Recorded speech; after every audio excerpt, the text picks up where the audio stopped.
morning, video games. Welcome once again to Filthy Casuals, a podcast about video games, hosted by three very kind and extremely knowledgeable boys. Thank you for joining us. My name is Tommy Dasilo. With me, as always... G'day, Tommy. It's Ben Vanel here. Sorry if I'm a little high energy this episode.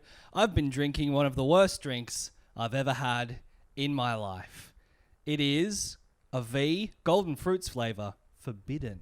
How were you to know that would be bad, though? I know. How would you know that a can that has the word forbidden on it might not taste good? I don't even like normal V. It's I did wonder if that was a new flavour, if that was just a can redesign that they'd done. Because it wouldn't surprise... You know, it's got like spiky branches all over the label. Yeah, it's got rose thorn thornies. branches, but peaches growing off them. But it's forbidden fruit.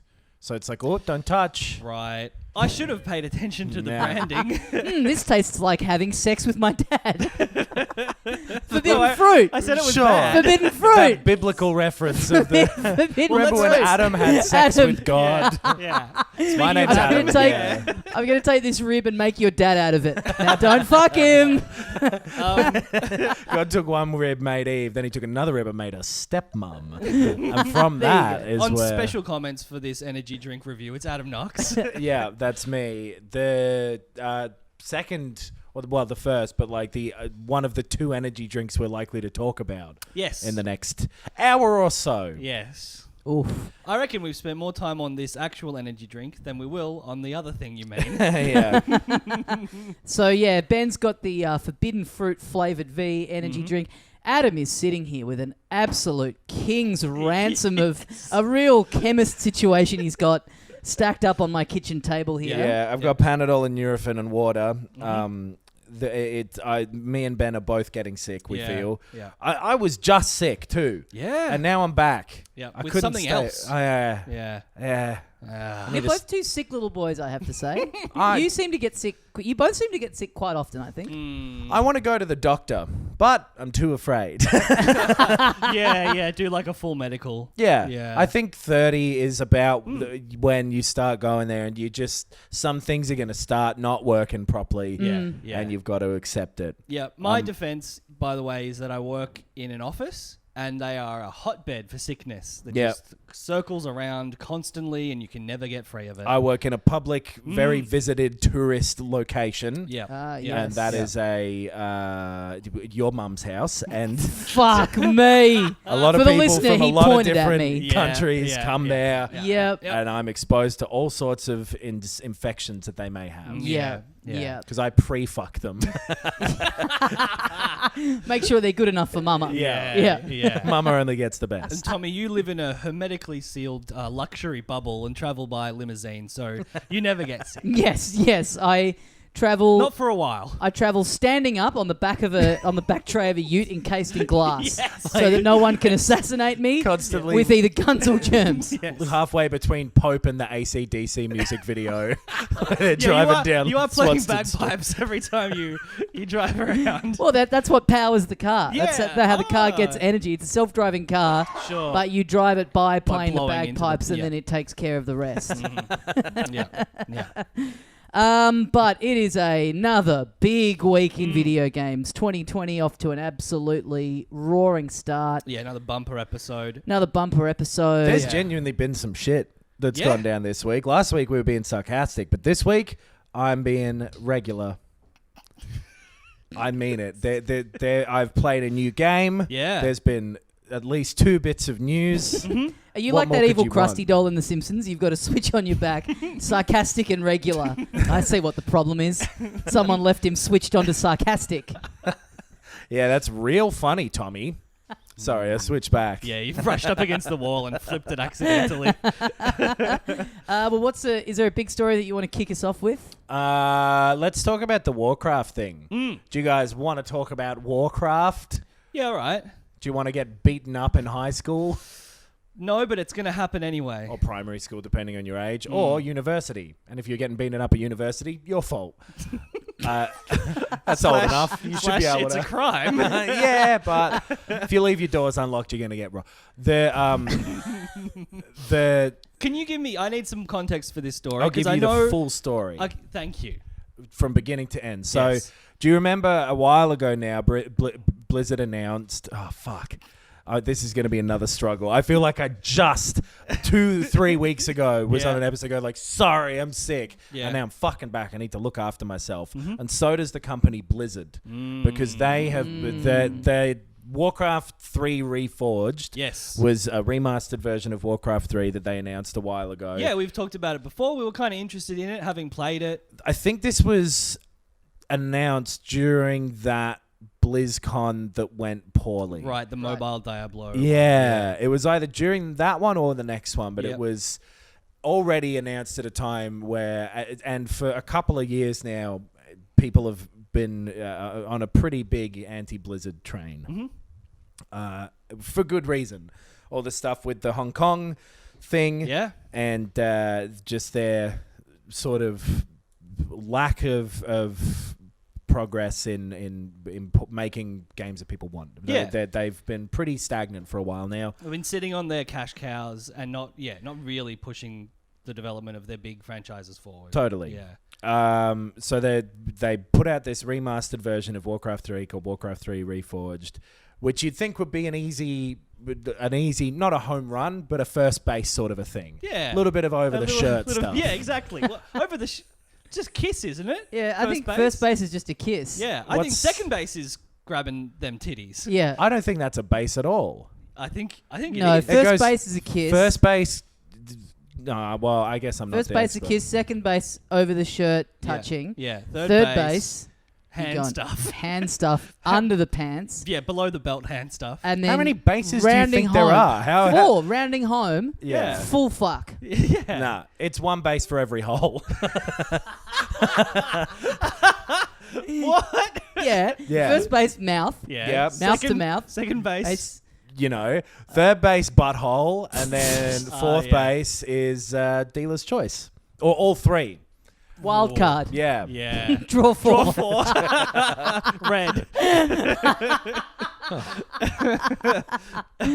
Whatever the base system is, there should have been at least a hit without a catch in the baseball metaphor. They should have been able to pull this off without too much effort. Just quickly, do you think an Australian stand-up comedian has ever done a bit about how the base system, because it's very American, so in Australia it should be the cricket system. Yes. Right.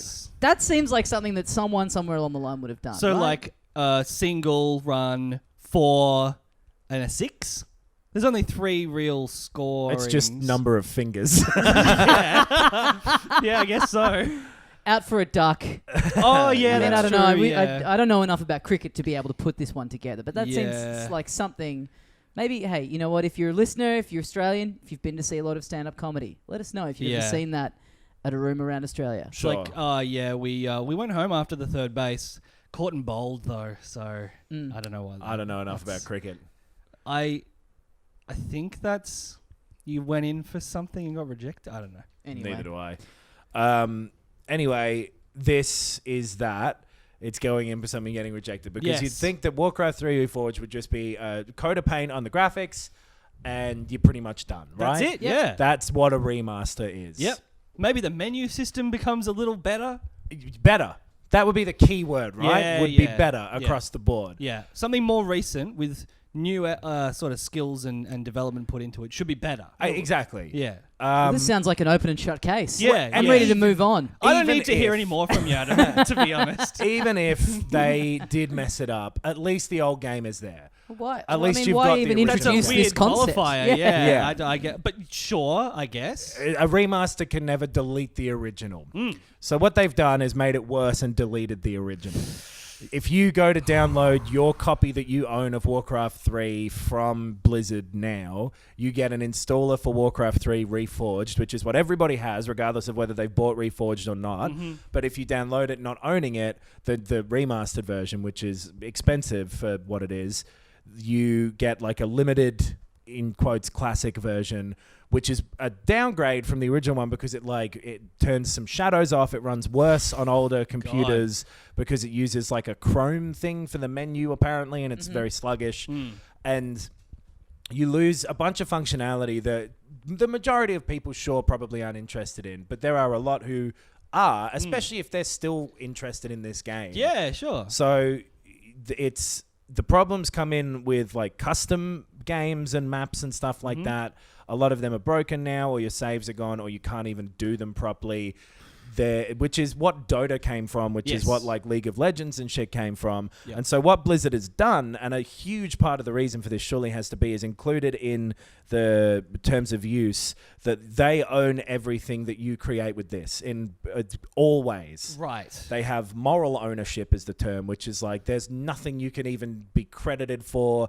Everything that you make in this is theirs, right, to do with as they want, because they're still feeling the pain of having lost that Dota train, right? Yeah, that cash cow. From the moment you agree to play this new one, anything you create belongs to Blizzard. Exactly. Yeah, right. Which is pretty dodgy in terms of like people's rights, general, but It's not that unusual, but the fact that it's not even possible really without, I mean, you can pirate it still. You can download older versions of the downloader and stuff, and it's all still a bit fresh and new, so people are still trying to figure out what this means. But pretty much you can't play the more recent versions of the original game either legally or easily. Right. It's some version of that. And then the Reforged version of it, if you do buy that, the graphics aren't what they made them out to be. They aren't as much of an upgrade as they originally seemed. There's like weird new bugs and weird changes to things. They've gotten rid of like ladders and a bunch of other... I mean, I'm doing this off the top of my head and I'm not super into the game, so apologies if I'm missing something here. So saying they got rid of ladders was a complete stab in the dark. Well, like ladders... No, as in tournament ladders. That oh, sort right, of thing. okay. Not as in like, well, I'm stuck on the ground floor that's now. what it sounded I like. made this level with like 3 stories. Yeah. And boy, the first story is getting a lot of action, but... Like custom games and shit like that, they are cracking down on anyone making anything that resembles other people's intellectual property. Right. So if you had the fucking Mickey Mouse Warcraft level, right, you can't play that anymore. Right. Is my impression of it. But across the board, it seems like people are very angry at the changes made, and even angrier and very justifiably angry at the fact that the thing that they already own, they no longer have access to. Yeah, it's dodgy. It's really it's dodgy. It's very dodgy. Yeah. So this is not just a server going offline after 15 years or the things that we have spoken about before. This is like literally a company being like, we've installed something that has changed something you own. Right. Because that's always the thing when people complain about in any form of media, remakes, remasters, whatever it may be, sequels, the kind of common refrain is always like, well, who cares? You don't have to engage with it. It's not like they're burning all the old copies of the original one. Yeah. You can still access that if you want. But it's almost like these guys took that as a challenge. Totally. It's 100% what they're trying to do here. And of course, it'll never be fully possible. People will always find a workaround for anything that you try to do. Sure, but yeah, I mean, technically speaking, they've erased it. Like as much as they can. Yeah. That's what this is clearly about. It's like the remaster. reverse of Apple putting that U2 album in everyone's account. It's right. Like, we're secretly taking it away from you. Which would be great if that's what they'd have done. If they'd have deleted U2 from every single iPhone in the world. What a company. Yeah. Or it's like if that new U2 album had been in your library, but then they delete all copies of the Joshua Tree from existence. Yeah, exactly. No one can ever listen to any of the hits ever again. Yes. The Joshua Tree is now actually how to make an atomic bomb. But it is such a shitty move. Yeah. I hate that sort of shit. Right. This almost seems calculated to annoy specifically you. This is right in the center of the bullseye of all the sort of stuff that drives you specifically crazy. Just doing a cash grab remake. Yep. Number one. Yep. Already furious. Yeah, already furious. Yep. Yeah. Yep. Wait, come back. We've got worse things to tell you about. Adam, come out of your room. And then go back in once you've heard the other details. I'm going to find a deeper, darker corner of my room than I even knew. It's so crazy. I think they had the lowest ever user rating on Metacritic for a bit there, which who gives a fuck about that? But it is indicative of the anger around this. And I really do think that it's not an internet mobbing type thing. Of course, people are probably being cunts. There's probably death threats getting sent there and all that sort of shit, which is obviously bad. But this is such a grubby corporate move. I mean, you never want to be on the side of the people kind of like, acting out in these very negative ways. But this isn't just like, oh, a game got delayed. Yeah. Or, we don't like the redesign of this character. Yeah. This is just like truly nefarious, This dodgy is- shit. This is worse than the sort of EA microtransaction threshold being passed, because this is like, it's altering existing property that Exactly. you've paid for. You don't really have a choice. Yeah, here. yeah. If you're wanting to do it properly, with all the legal, proper, correct channels to go through to play a game, they are trying to make it, and they have succeeded in making it so that you can't actually play this thing that you already own. Yeah. I wonder if there'd be any countries in which this is some sort of violation of people's consumer rights. Probably Australia. Yeah, Yeah. I wonder Good if that shit would be a here. thing where there'll be one sometimes you hear these things where it's Sure, like yeah, Denmark one country gets a banning- big kickback, kicks back against it in some way Yeah, just because yeah. their laws cover them in that way. I think, we do have really good consumer rights laws, don't we? I'm I willing think to so. bet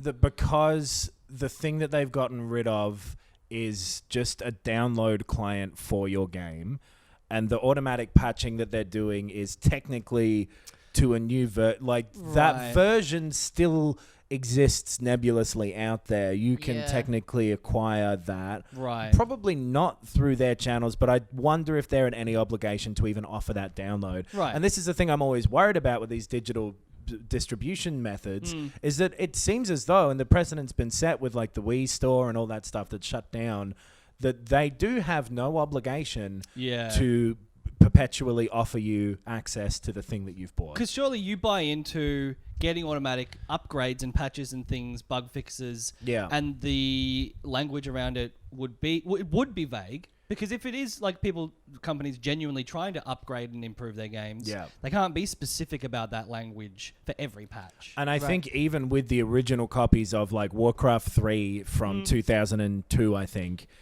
what you were technically buying was a CD key. So it was already kind of a license. As with a lot of the vast majority of software, you're just buying a license to it. Sure, you're buying access. Right. Yeah, So they yeah. have the ability to alter that deal, or to not to alter it, but to no longer provide that an ongoing service, which is Right. technically the thing they're getting rid of here, is Right. ongoing support. Mm-hmm. So I'm sure that the vast majority of people who work at Activision are lawyers, and that they are very across whether or not they were allowed to do this. The idea of like having someone who's had to go through every country's consumer rights laws Right. and make sure they were skating just within the parameters. Yeah. And I bet they would like, definitely the main part of this move is to make it, is that clause about you don't own jack shit. Right. If they can get rid of the possibility of a Dota type thing slipping through their hands again, they of course would take that. Yeah. So that company's not the Blizzard that still, people, same as BioWare and things like that. It's changed enough that it is no longer the Blizzard that people think of. Yes. This is a pretty plain example of that, and it sucks. Yeah. They could not have worse PR in the last 6 months, a year. Yeah. Nah. Yeah. People would prefer an actual blizzard to blow through their town. You gotta hope that this is another EA moment where it makes them change. Maybe. Like Who knows? if people don't buy in literally, if they don't make a profit out of this, which I don't know if that's even possible. Does this change the trend? Who can say? They made a statement about it. They put something out where the thing that they started it with was something like, we're sorry to people who didn't have the experience that they were looking for, or something like that. It was very much like, I'm sorry that you got offended. Totally. Exactly. Yeah. look, I'm sorry that you feel so strongly about this, but you're wrong. Yeah. So Well, and also, I often what kind of sucks about things like this is that you realize that there probably was a discussion at some point in the room around, now look, we do this, it's going to be unpopular. And someone's had to do the calculations between like, well, let's say X amount of people are off it and we get these kind of bad reviews. But the projections are we stand to make this amount of money off of Yeah. it. Yeah. So balancing out, is it worth it? Like knowing that is like a conversation that happens. Like, yes, this will piss people off, Yeah. but ultimately we've decided we can live with it because of, Well- we stand to make this amount of money. It's just like makes it even grubbier. Oh yeah. The stuff of the remaster not being up to the standards that they sort of advertise, like there's one redone cutscene right up the front, which is the thing that they were leading in the advertising with. There's a couple of level or whatever that have changed, but it's not as extensive as it looked to be.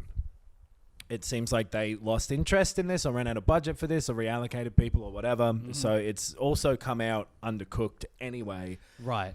So yeah, I wonder if the thrust of this is they go like, Warcraft 3 isn't really a big deal to us anymore. Right. Let's use it to bring this thing in as the precedent, and then we can go forward with we own everything forever. Yep. And I assume they also have gone, the next Diablo game's coming out and gamers will lap it up, they'll buy it, and we will be fine. Yeah. Because I think that's what's going to happen. Warcraft 3 isn't a product that they were looking to make that much money off of anyway, I'm willing Yeah. to bet. Yeah. And with the way that like the sort of the enormous explosions of these games that basically come from mods, which is like PUBG and then Fortnite kind of. Yep. And DayZ before that, and like fucking Counter-Strike and shit from way back in the day. Look, being able to lock down your ownership over other people's creativity is something that a gross ass fucking faceless corporation like Activision would love to have the ability to do. Yeah. All it's going to do, though, is drive people away from using that platform to make new things. You'd hope so. I mean, I would hope so. Yeah. But if that becomes something that they're able to get away with, then everyone else starts trying to get away with it too. And at some point you run out of space. Yeah. But people do seem to be very much off this. That's good. Yeah. That's good. Me included. Well, a remaster that has, I think, a bit of a happier story surrounding it. Well, we'll see. We'll see. Is that yesterday Platinum Games put up a Kickstarter for a remaster of their game, The Wonderful 101, which was a Wii U exclusive. This just kind of dropped sort of out of nowhere. There was like a rumor that it was going to happen. It's been rumored as being ported to the Switch for like for fucking 2. Well, because everything same as gets every rumored Wii U game. Yeah. Right. So this was kind of a weird turn of events, and I still don't kind of understand how these things transpire. Like, how do they need to start up a Kickstarter instead of just going, we're doing it. Right. It's It's coming weird, out. right? I don't Right. quite understand how that Platinum works. is a proper publisher. Yeah. Yeah. They probably shouldn't be asking me for money until they have a product, It's strange. right? Astral Chain did well for them, apparently. Like, they've just put out, or they're about to put out that Bayonetta and something else on the Xbox and PS4. and Vanquish is like anniversary, whatever. So they've got, I don't know, it's strange. But anyway, this came out of nowhere. I think their original goal was 50K. And as of the time of recording, they've made over $1 million. Right. So they hit that goal, that original 50K goal within hours. Which is also weird because if someone's like, hey, here's how much money we need to do a port, and then you give them more money than that, like, Also, how do they only need 50K? What?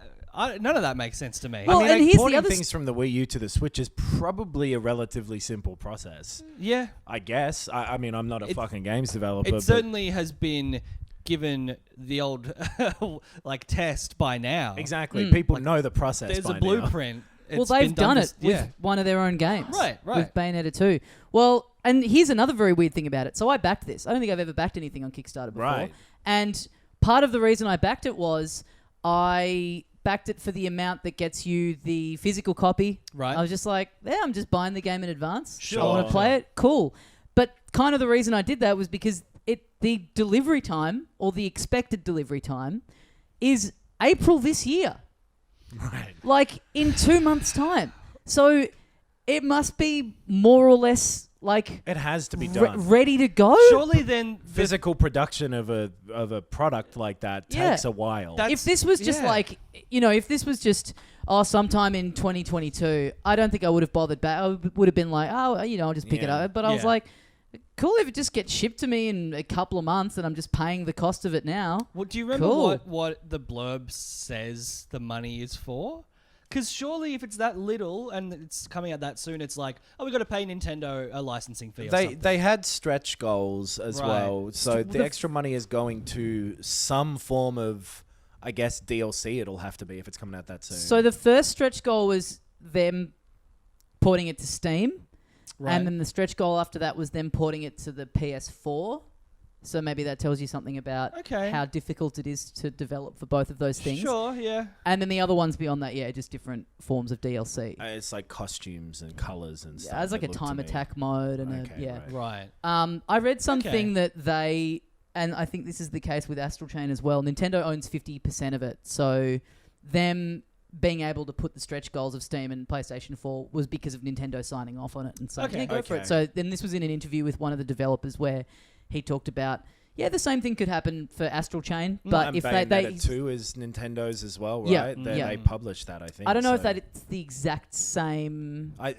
That was a Wii U exclusive and one now Switch as well. Yeah. So I'm willing to bet it's similar. That's interesting. Yeah, he kind of said it purely was just down to Nintendo being nice about it and saying like, go ahead and put it on Steam and PlayStation 4. I mean, I bet they've seen how well Microsoft's games like Cuphead and shit have done on the Switch and gone, oh, maybe we could get some of that action over on Steam and stuff. If we get a cut of this, then absolutely if they own half of it, they get a lot of money. Would that be? Imagine if Microsoft playing well with Nintendo leads to Nintendo games just coming out on PC. Yeah. It'd be tight. Fuck.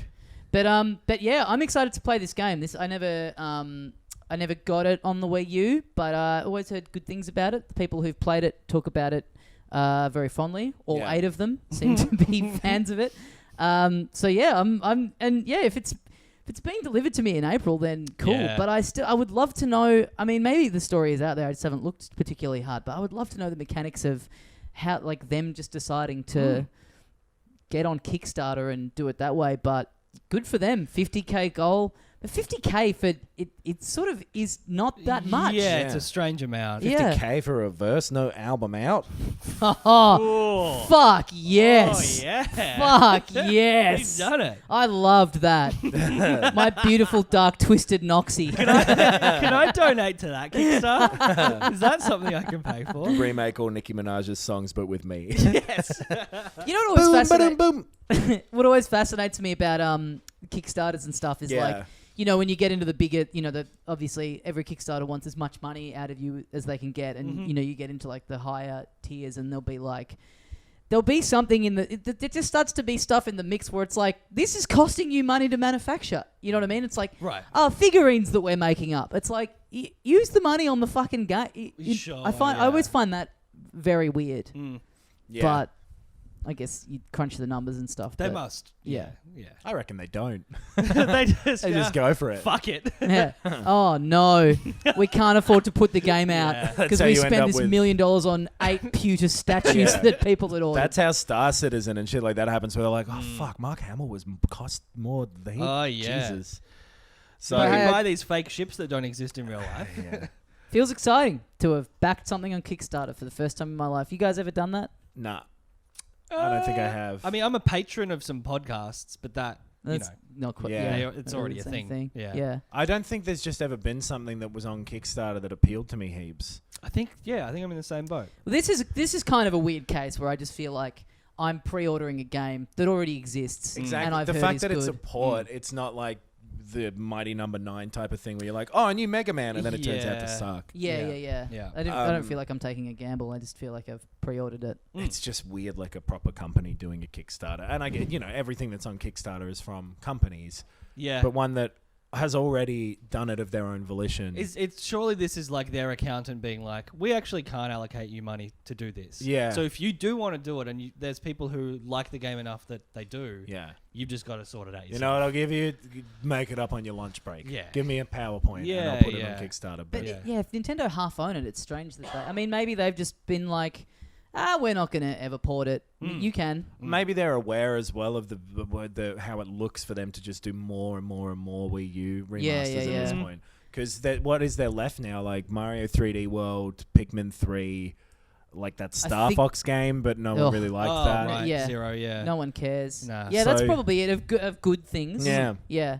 Well, I just remember one of the one of the tiers you could get was the director of the game, who's also the guy who directs the Bayonetta games. One of them was he will personally tweet abuse at you and then block you. That's fun. Yeah, and it was like, asterisk, he doesn't have to actually block you if you don't want.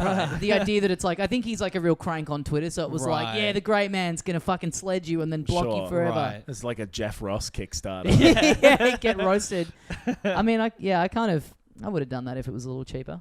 Why not? All right. Weird. Yeah, I don't think I would have.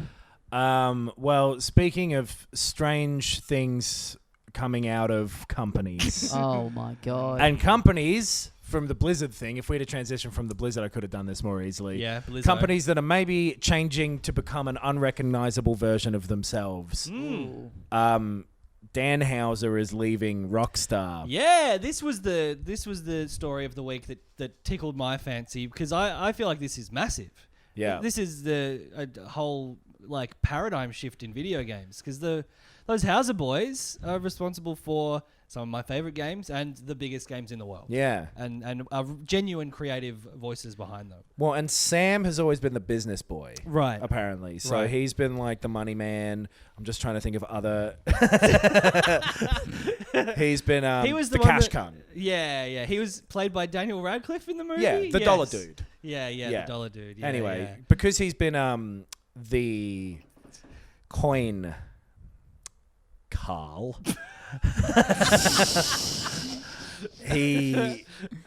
Him being there still doesn't really mean heaps. Right, yeah. Towards these games not changing. But Dan Houser leaving is evidently a big deal. Yeah. Because so I was only really reading up on this today, but he was like the creative force behind the stories and the single player games of the past 2 decades of those games plus. Yep, so all the GTA games, both the Red Dead games. Yeah, it's big. And the way that people were afraid of those houses there, it sounds like they really did lead the direction of those games. For better or worse, it really does sound like they were pretty highly controlling and creatively driving forces. Yeah, the stories are like they would lock themselves and like a couple of the other guys in a room for a week. Laszlo. Yes, Laszlo. And they would like bash out the stories to the games. And it's like, okay, well, if the guy, and he's the writer apparently, yeah. It's look, maybe it's not the worst thing to lose the visionary voice behind, what was it? Life Invader. Life Invader. Life Yeah. Invader. Yeah. I forgot about that. Yeah. But if it's also the creative voice behind Red Dead Redemption 2's single player narrative, then this is big. Crazy Right. to believe that the same, just I that know. came out of the same, like one very like quite nuanced and restrained, and then the other one just an absolute fucking shambles. With some of the murmurings and stuff that have been going on about Rockstar for a while now too, of Take-Two wanting them to make more games more quickly. Right. All of the stuff of them pushing the online parts of their games, especially with GTA 5, obviously. Yeah.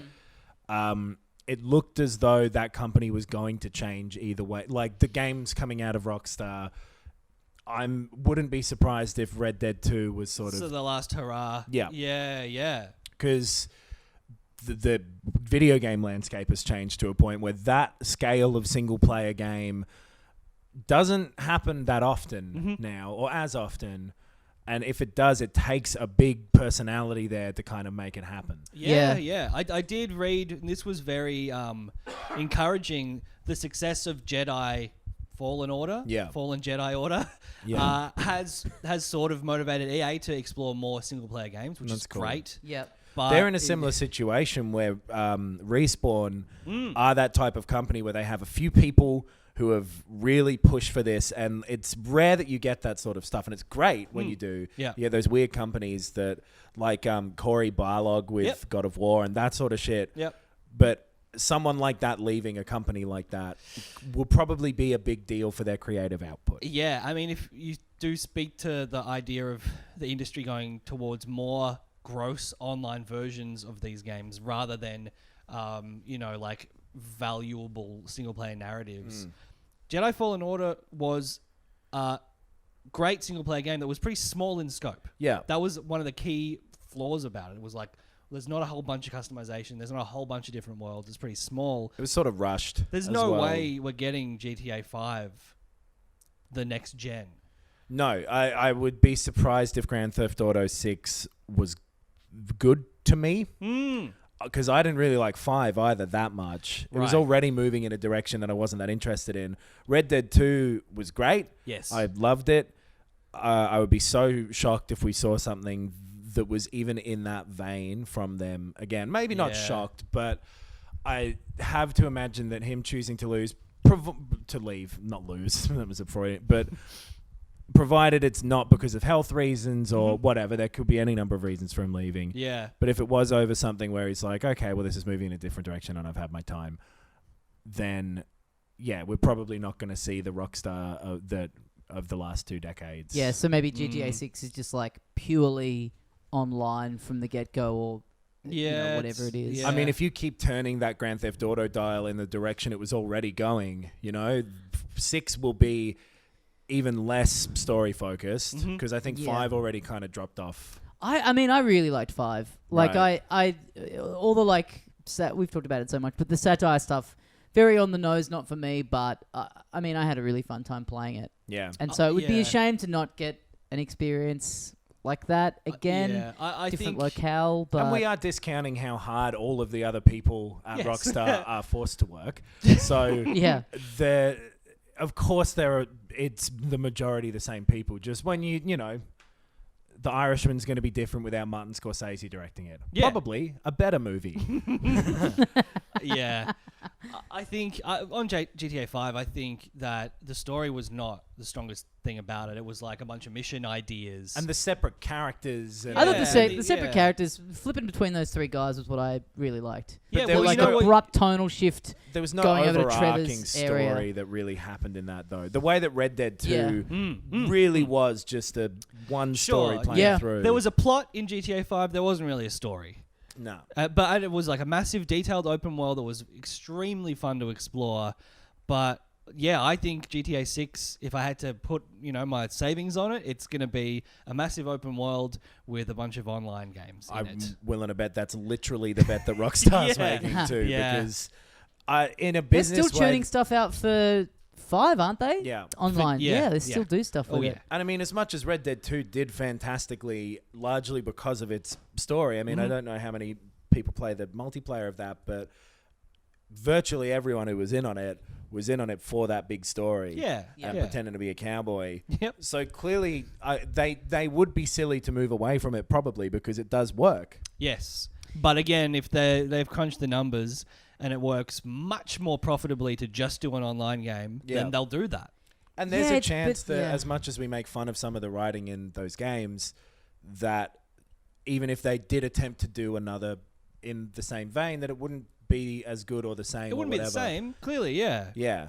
Do a Kickstarter for the single player For Grand story Theft Auto mode 6. Grand Theft Auto Fuck, yeah. 6. For Dan Houser to write it. We'll just pay Stretch him. goal, no satire in it. They probably do well out of that. I mean, maybe God, it's the yeah. future. Of course they would, Yeah, yeah. Maybe Absolutely. Kickstarter's the way to actually do it. I mean, all that regular companies are is just Kickstarter, but with only millionaires. Yes. Well, yeah, the- that's Just true. investors are Yeah. Kickstarter Yeah. funders. Yeah. So why not make everyone do it? Well, Yeah. it's hard to know because if And you are millionaires making can it, pay even less money towards other things. yeah. Hoard more. if you are making it and you want that revenue from the online stuff that's done so well for them, you still do need to have the assets of the world, Sure. cars. Yes, yeah. You need cats. So once you're building all that anyway, maybe it isn't as difficult of a task to just go, we'll put some story beats in there and just. Yeah. I mean, I would assume, and I know nothing about this, that the hard work is like, the building of the environments and everything like that.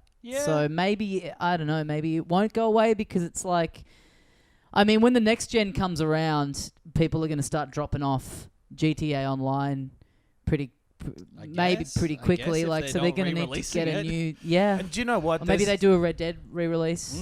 There's a part of me that is kind of happy to see something new happen with that studio. Sure. Because Red Dead 2 was felt like such a final word on that type of game. Yeah. Like, Yeah. how could you go beyond, unless you're kind of just iterating on it, which Red Dead 2 itself even was an iteration on that same formula. And this might sound naive when in 10 years Red Dead 3 comes out and it's fucking amazing again or whatever. Sure, yeah. But that kind of did it.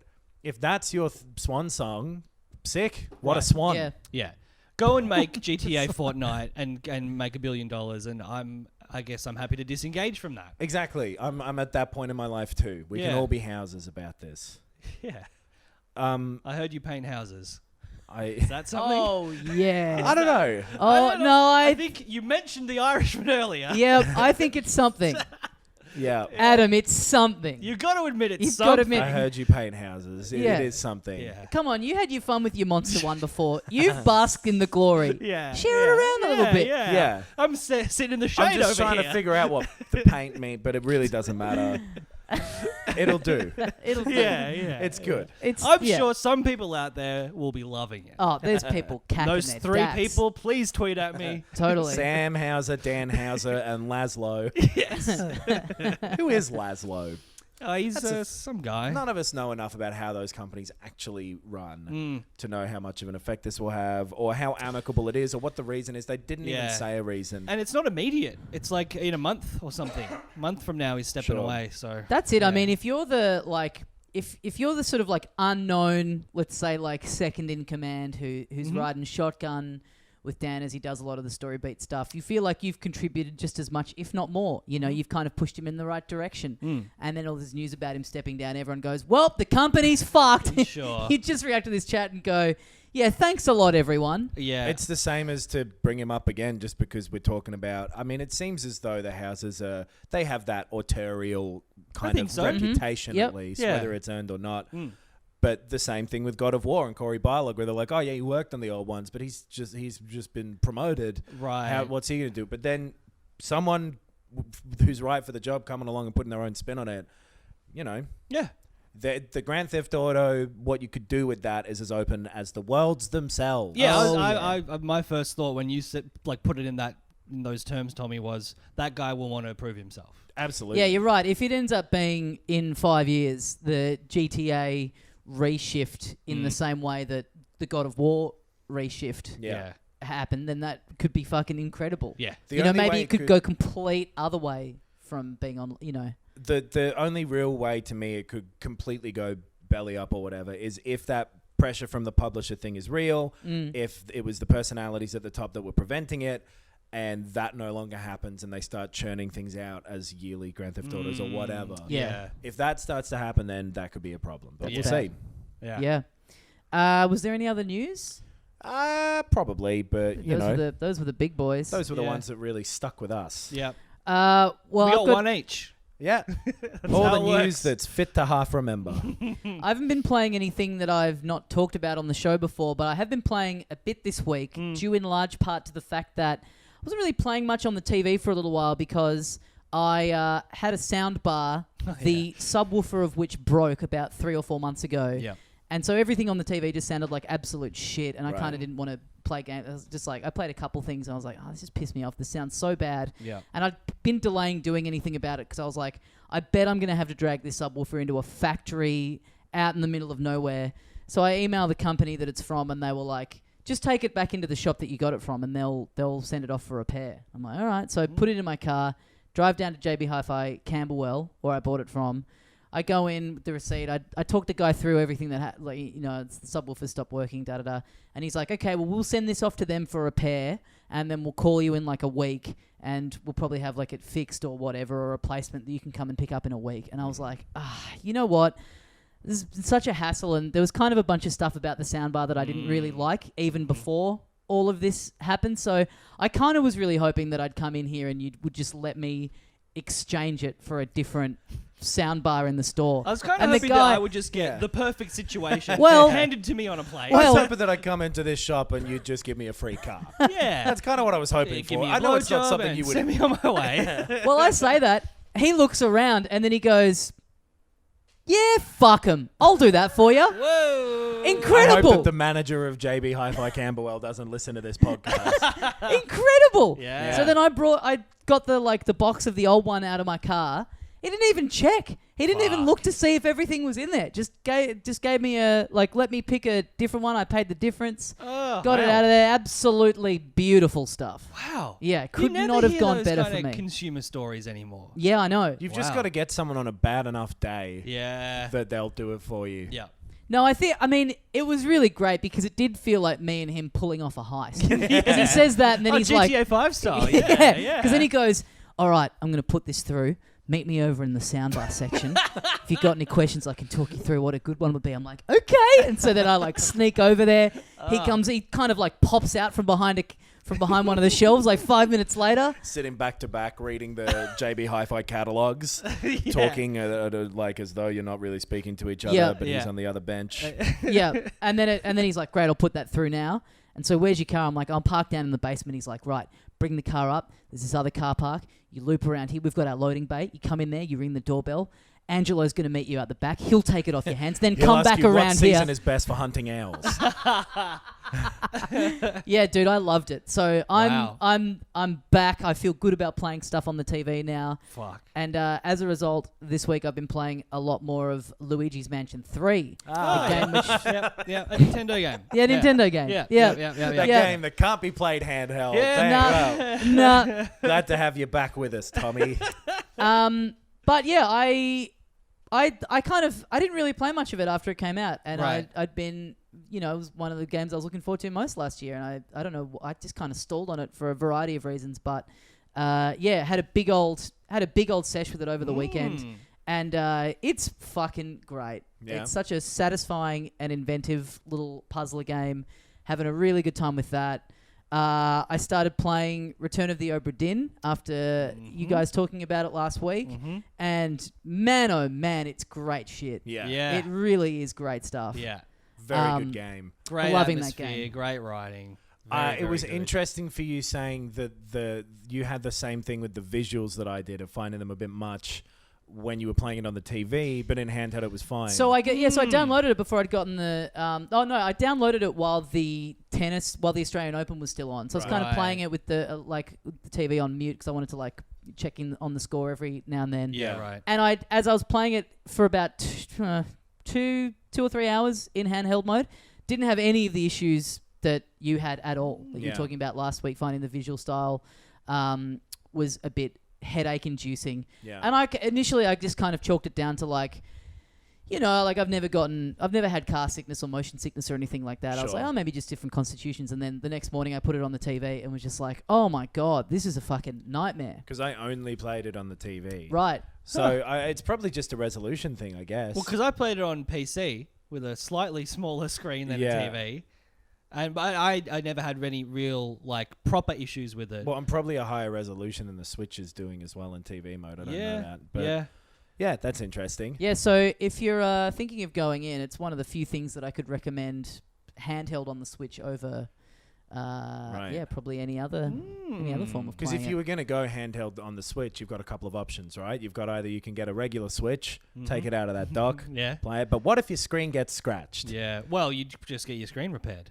Well, you could do that. My screen wouldn't get scratched because I've got a screen protector on it. Yeah, that's very It's smart. an expensive piece of tech that I bought. Actually, I'd have you to know be a what? lunatic to not have a cover I on say it. smart. I think any normal fucking moron would have the bright idea to get a screen Yeah, I protector. agree. You'd have to be below an actual idiot to I think it'd be crazy to constantly live with the inevitable pieces of dust and dirt that get underneath a screen protector. They're for the birds.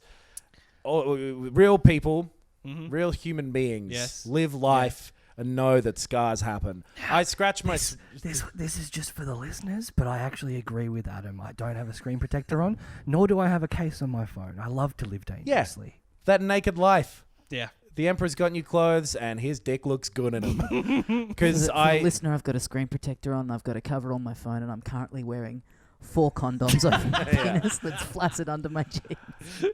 Tommy wasn't whispering then that his helmet was just muffling his... It happens, whatever. It was the smallest scratch as well. And honestly, I use this as an excuse to buy something that I've wanted since they came out, which was the Nintendo Switch Lite. Yeah. They were on a little bit of a special and I grabbed one. Oh, did you bring it? I didn't. I forgot. Oh, okay. And it's a little annoying to bring around. Yeah, it's fine. He's already scratched the screen. He's Yeah, I just going what you guys see. There's no reason to. No, I got a little case for it as well. It came with a screen protector that I fucking tried to put on, and a little piece of only the tiniest bit, but enough that I was like, "Fuck you." Yeah, we're all You know going to the die tip, one though? day. Who cares? I know I've said this before on the show.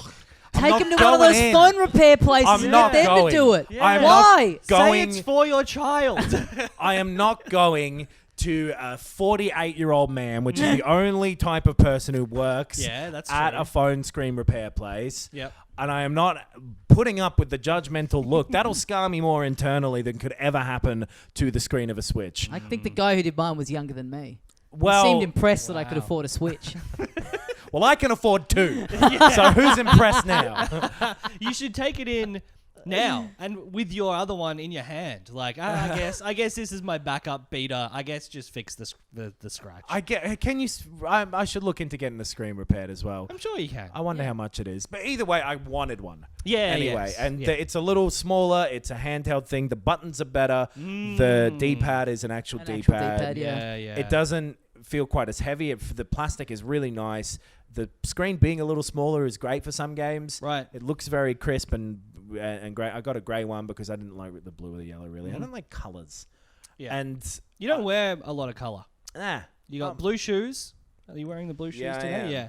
That's all you need, a little accent. That's about as flamboyant as you get in terms Yeah. of colour. Sometimes I'll have like a salmon to pink shirt Sure. or whatever. Yeah, okay. There's nothing wrong with color in general, but when it's something you're going to be looking at that much. Wow, that's brave. Thanks for qualifying that.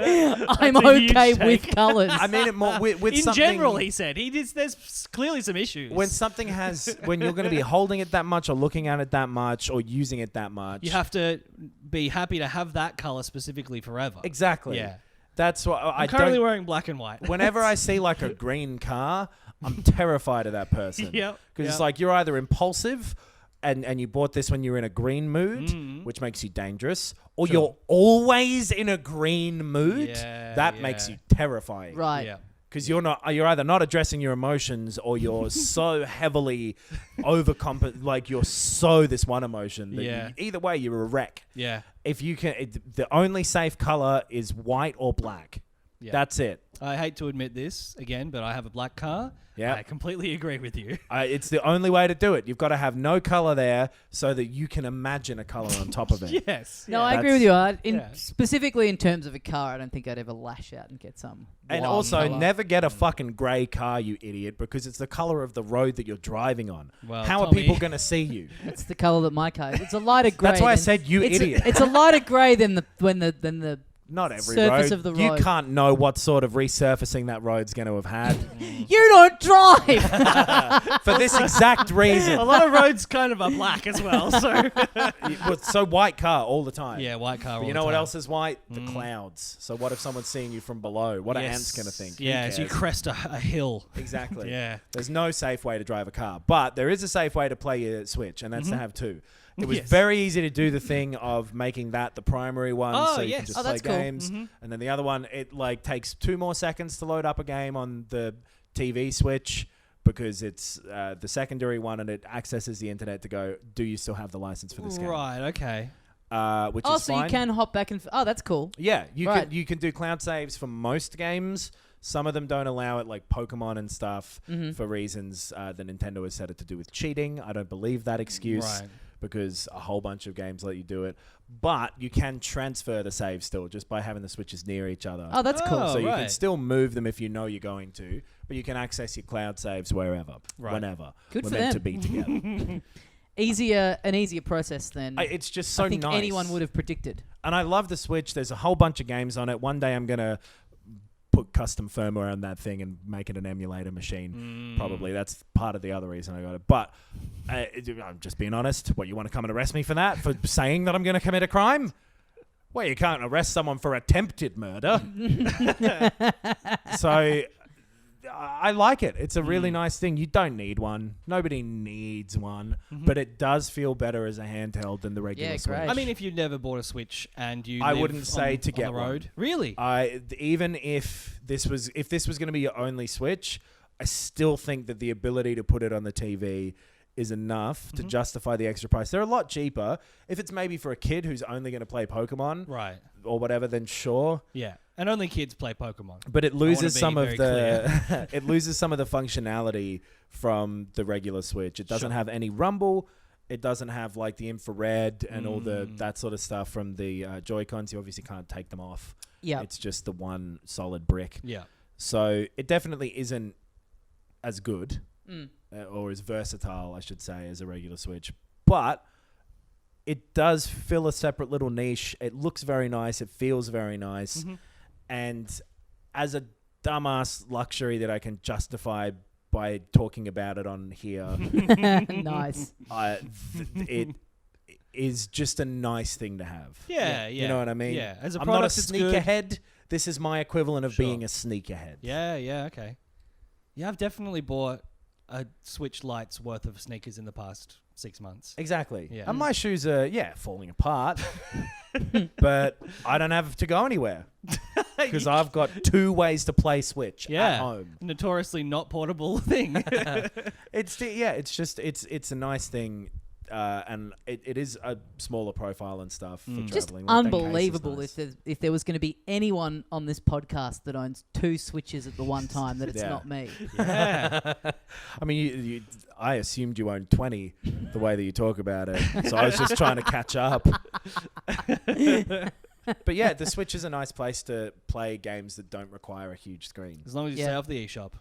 Huh? As long as you stay off that the eShop. Oh, yeah. Yeah. I played a bit more Kentucky Route Zero. Yeah. as well. Me too. I Let's all finished talk about Act it. Okay, two. great. I'll quickly look. I know this whole episode has been building up to me reviewing Motocross Monsters let's 3. do it. I'm doubting that I've put that anywhere in the title. I hope that it's the title, it's the image. I hope that everyone is We did a definitely- Monster Energy thing with Death Stranding not that long ago. I don't want to overdo it with Monster Energy. It's fine. It's Yeah. fine. If you like that motocross thing of going around the circuits, the very closed, like jumps after jumps after jumps. Yeah. It's fine. It controls well. It's pretty responsive. The graphics are good. It's low budget sort of menus and interfaces and shit, but I Right. think it's a low budget game.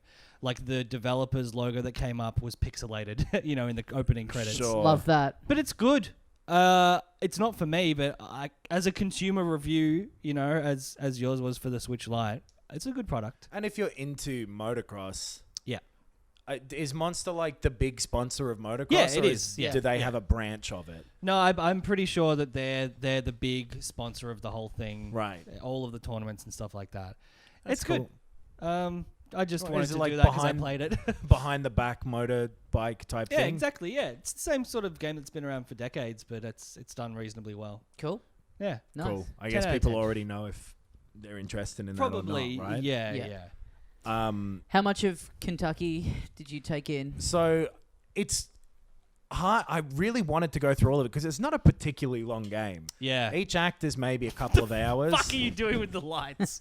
Tommy was just flicking the lights on and off as though he wanted me to stop talking and start rolling No, around I on the couldn't ground tell. instead. I think I may have accidentally turned on the outside light, but because it's light outside, it's hard for me. Anyway, whatever. Right. Yeah. It's like a scene from Kentucky Route Zero. It really is.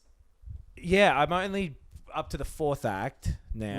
Right. Wanted to be through the whole thing, but I'm finding after each of the interludes and each of the acts, I'm having to take some breathing room. Me too. Because it's such a densely artistic game. Yes. Yeah. Completely agree. It feels like watching a really good American play.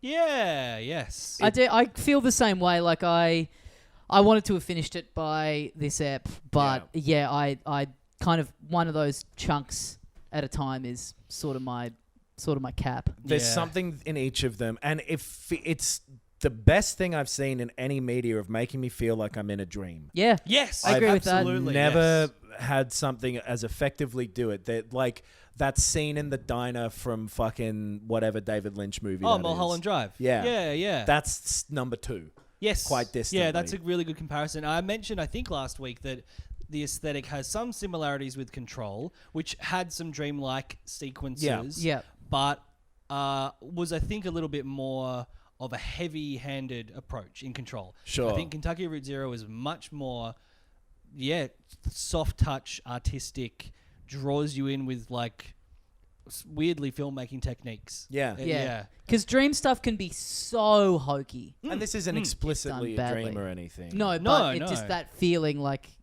It's got this confident dialogue that is really well written and really kind of layered and just atmospheric and thick. But it isn't like there's none of the fish out of water type stuff to try and make it make sense to you like Control had. Yes. It's all just kind of happening, and there's a lot of kind of non sequitur type shit that everyone just takes in stride because this is the way the world is here. People kind of turning up places without really knowing how they got there type of thing. Yeah, yes. It does such a good job of that to create these really beautiful and haunting and affecting for me moments throughout it. And I'm not quite sure why or how. Yes, yeah. The poems that you do are great. Yeah. You know what's interesting, and I don't know if this is just me or if this is everyone's experience, but all the dialogue choices that you get, they're often quite different, and often it'll be, you can choose one person to say this. It's not just or a different person to say that. And I wonder if what you're about to say is the thing I was going to bring up. Okay, I'm finding that every time I get a bunch of options, it's immediate for me which one I'm going to pick. I never feel like sometimes with these kinds of things when there's like a couple of decisions, they may be kind of vaguely similar, or I kind of go, what's the right one? Or one of them is just someone being a dick. Or what would the character say? Or what do I think is going to advance it in an interesting way?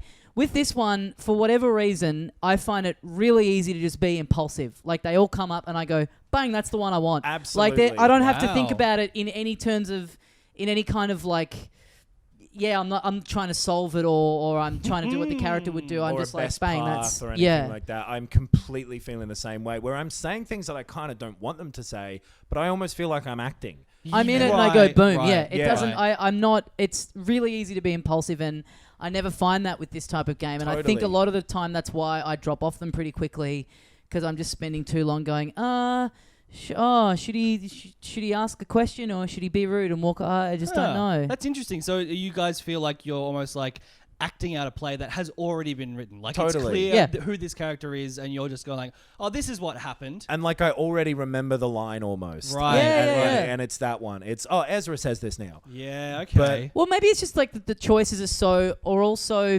different and interesting enough that neither one of them, sometimes it's like, I guess that's the right one to do, but that's kind of a bit more interesting because it's more chaotic. They're written in such a way that they correspond more to a mood than to a specific plot point. Yeah, that's like good. That's what it is. I'm just letting myself feel what this game is doing. Yeah. In a way that I can't remember doing with a game before. It really is, and it's such a dumb word, art. I really hate that word when it's used in an application like that. Do you know what I mean? Right. When you're trying to qualify whether or not something's good creatively like that. Right. But it's presenting me with something that is giving me an emotional reaction and I can't quite tell why. Sure, I think it's the word you use when you're trying to distinguish something from being a piece of entertainment only. Yeah. Like there's something else that art means that I think is definitely applicable to this game. Right. That slight spoiler, the play that you're kind of in and watching as one of the interludes in between the acts. It took me a little while to work out, like, what the fuck is going on here? Yeah. Like, what is this? What am I looking at?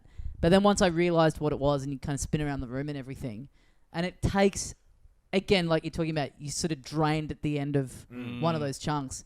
It takes ages, but it was just like, what is this? Yeah. Like, this is cool. But I what loved the it. fuck is it? Yeah, no, same. But just even working out initially what was happening, what it was showing me. Yeah. And then once I worked out, it's like, okay, so you watch it, and then you turn around and you watch the reactions of the other people watching it. You kind of go through all these little beats of it. And I was like, okay, cool, I get it now. But why? Like, sure, a lot of it, but then later on, stuff from everything that has felt like a complete non sequitur to me, it's come back in some way. And not in a way that like makes sense in a traditional thing, because the game doesn't really make sense. It's not a plot where you're trying to work out mysteries or whatever. It's sort of things that are happening to convey mood or whatever. So that seems to be the primary I function. of it. wasn't at all going to say what you said, Tommy. Okay, what was it? I feel like when I see it's usually 3 sort of dialogue options come up. They're sort of typed out, unfolded each line by line. Yeah. As that's happening, it feels like each of the lines is like a valid part of the story. Right. Like as you read each line, it is the experience of playing this game or seeing this story unfold. And then picking one almost isn't the point. No. Like taking in the writing and the poetry and the mood of each line is important. Like just going like, oh, I'm going to read 1 and read 2. Oh, I'm picking 2. It's like, no, you got to read 3 as well. It's all part of the game. Okay. Yeah, Interesting. completely. Yeah. And I don't think it really affects the direction that the game goes, any of the stuff. It just changes the flavor of it. Sure, yeah. But when this game is all flavor. Yes. The whole point of this game is to completely sink into it for the time that you're playing it, which is I think what makes it such a draining thing. Because if it's gelling with you, you're in, and I'm feeling, I don't know what it is. It's like weirdly this story about like loss and like inevitability and responsibility and all these very like heavy themes that aren't explicitly addressed really. Yes. Yet at least. Yeah. That's interesting what you said, Ben. Yeah, I hadn't. Yeah, you're totally right. Like often in these things, it's like you pick 1 out of the 3. And even though they've come up on the screen, it's almost as if those other 2 didn't exist. Yes, And they never got asked. They were never an option. Yes, that's what I was- but these choices that you didn't pick, still, you are meant to take them in, and they are meant to factor how you're like. Yeah, Your they still. experience of the game. Yeah, they still do have context going forward. Yeah. You're not looking for function out of these. Mm. You're not going like, which dialogue thing will give me the best chance to get more gold off of this fuck or whatever. Yeah, yeah. It is the game to just read. be in it. Yeah, And to do what you feel. Like, I'm just doing what I feel is right. And sometimes I'm like, there are things to look at. I'm going like, I don't want to look at that. Or sometimes I'm looking at everything. Like, I'm just in this weird flow state with it. Yeah. Well, it's really, really. It teaches you early on, like when you're trying to get past those kids that are in the basement, and no matter what you say, they won't move. It kind of teaches you early on. It's sort of there's kind of no consequence to anything that you say to anyone in this game. Like it's not like, oh, I have to talk this person around to giving me the key or whatever it is. It's like you're never going to come up against a brick wall and find it that you can't progress because you've said that the wrong thing, or because you were rude to that guy, or you sort of need to get this bit of information out of it. It kind of teaches you early on. Just kind of do what you want. Just let it wash over you. Just get lost in it. Totally. You're not in combat. You're in like an art gallery. Yeah. And if you see something that doesn't gel with you, cool, move on. And there's if you want to stare at something, and exactly. The actual art gallery in there is fucking great. Yeah. And there's like this main through line of these characters who you find out more about them as they go on, but they sort of don't make sense. But I love the way that it doesn't make sense. Yes. And it really doesn't matter. There's nothing that I'm like, oh, why the fuck is that there or whatever? Or why did they show up? Or why did this person say this? It's all just happening and washing over me in this really cool way that is very well done. There's the closest comparison. I'm very glad that this has come to me for this style of storytelling and mood that it evokes is a movie I watched recently called Cali Blues, and it is by a Chinese filmmaker, and it's basically the story of a guy who maybe his brother or his friend was involved in a local crime syndicate, and he's going to go find him, and maybe there's a woman involved and he wants to reconnect with someone. And in the first half of the movie, you meet a bunch of characters, and you see who are playing those characters and who they're meant to be. Yeah. And then I think it's the whole second half. It's like this one single shot where he like goes back to his old hometown, follows him, unbroken shot the whole time.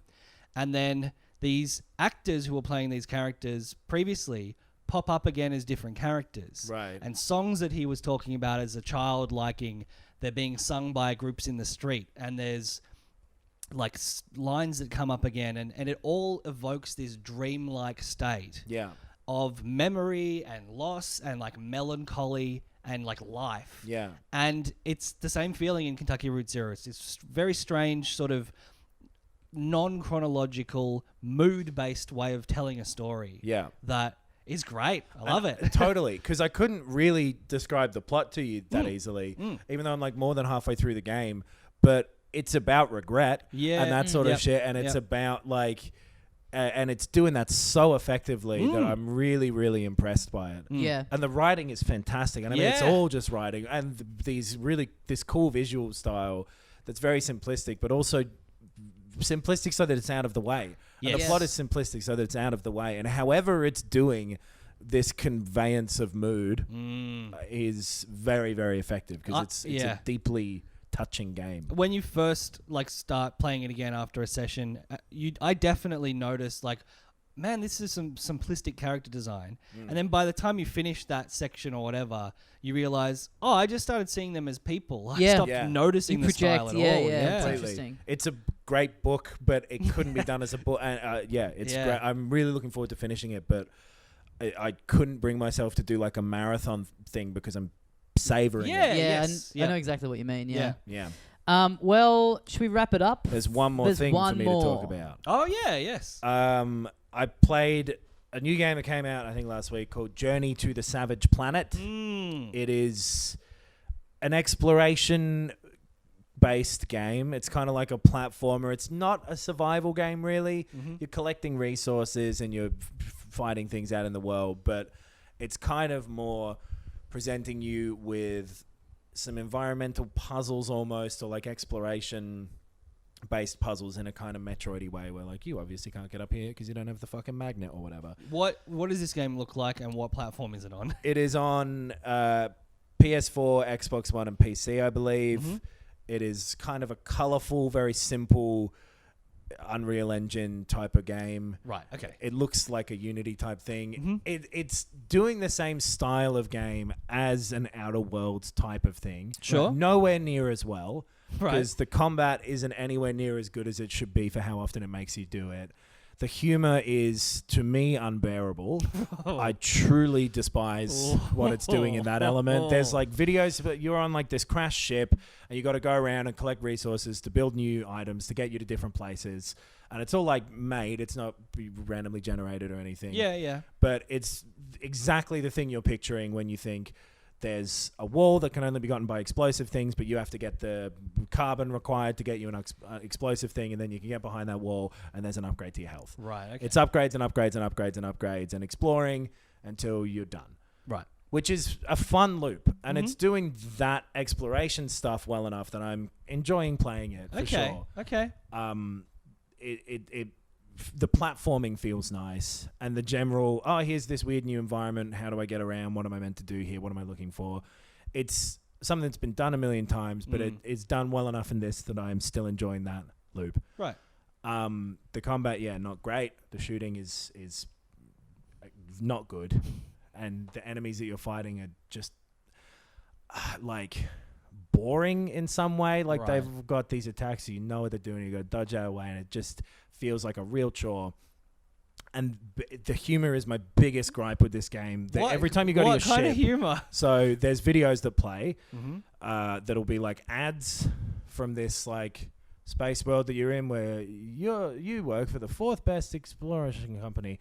And it's the sort of humor, it's pick up that goo object with your meat hands. That sort of thing. Oh wow! Feels like it just got punched in the stomach. Meat hands was the phrase where luckily that's terrible. It seems to be self-aware enough that it gave you an option to turn off your robot buddy who's in your head. Fuck yeah! Right. You can either have her set to chatty or off. Okay. I mean, I almost hate that more. It's Yeah. so it's potentially grating. Yeah. Why put it in there? It gives you a thing at the start to choose which is your face to make sure you're not crazy. And then I picked the dog face because it's I wonder if it'll tell me I'm crazy. But no, I'm a dog now. Oh, great. And I'm still just got 2 hands and I'm a person, but I just have to listen to a dog's breath a bunch. It's actually quite an annoying choice. You're like Mr. Peanut Butter. Yeah. But the actual platforming and the Metroid-y type of exploring I'm enjoying, so I'm still going through with it. Okay. I want to see what this looks like. Just fucking really doesn't nail its tone to me. I'm sure there are people who will find it funny, and that's fine. But I got really bothered by it really quickly. And every time I go into that ship and one of the ads starts playing where it's it's ads for some space thing where it's clone many humans and put them in a mall and see how pointless their consumerism is. And that sort of stuff. Okay. Where there's a little remote you can run to and turn it off. And I am sprinting to that remote to switch off the ad every time I have to go back there to upgrade a backpack or whatever. Yeah, turn it off, you little dog. Yeah. But just that loop that has existed for a while that is kind of a survival game thing of explore, pick up stuff. It looks quite nice. Yeah, it looks Visually, fine. yeah. In action, it looks fine. Right. It's that sort of simplistic-y kind of indie game looking vibe, which is fine. There's nothing too bad about that. And all the different places look distinct from each other, which is nice. It's not particularly original or whatever, but it's an enjoyable version of that type of thing. Yeah, right. If you liked Outer Worlds, this is a tenth of the game that was. Right. But it's enough like it that I'm enjoying that loop again. Yeah, great. Sweet. Well, we'd better wrap it up there for another week on Filthy Casuals. Thank you very much for listening. Oh, I meant to plug this at the start of the episode. Tommy, you were on an episode of a new podcast that I'm doing with Timothy Clark, friend of the show, oft-mentioned former housemate of mine. We talked about No Country for Old Men for an hour. We did. And it was very fun. It was a lot of fun. It's called Best Original Podcast. I'm sure, Knox, you'll be on a future episode. We'll talk about a movie that you like. Love to talk about 1917. That fucking movie's great. Well, fuck. Maybe we'll do a bonus episode about the 2020 Oscars. Yeah. Best Original Podcast with Timothy Clark and Ben Vanel. Go look it up. It's a fun time. Yeah, go check it out. Also, if you're in Melbourne, I'm doing a show at the Melbourne Comedy Festival. I don't think I've plugged that yet. Tickets are on sale now. comedyfestival.com.au. It's from March the 25th until April the 19th. And there may be a certain kind of knowledgeable boy popping up in my show. Yeah.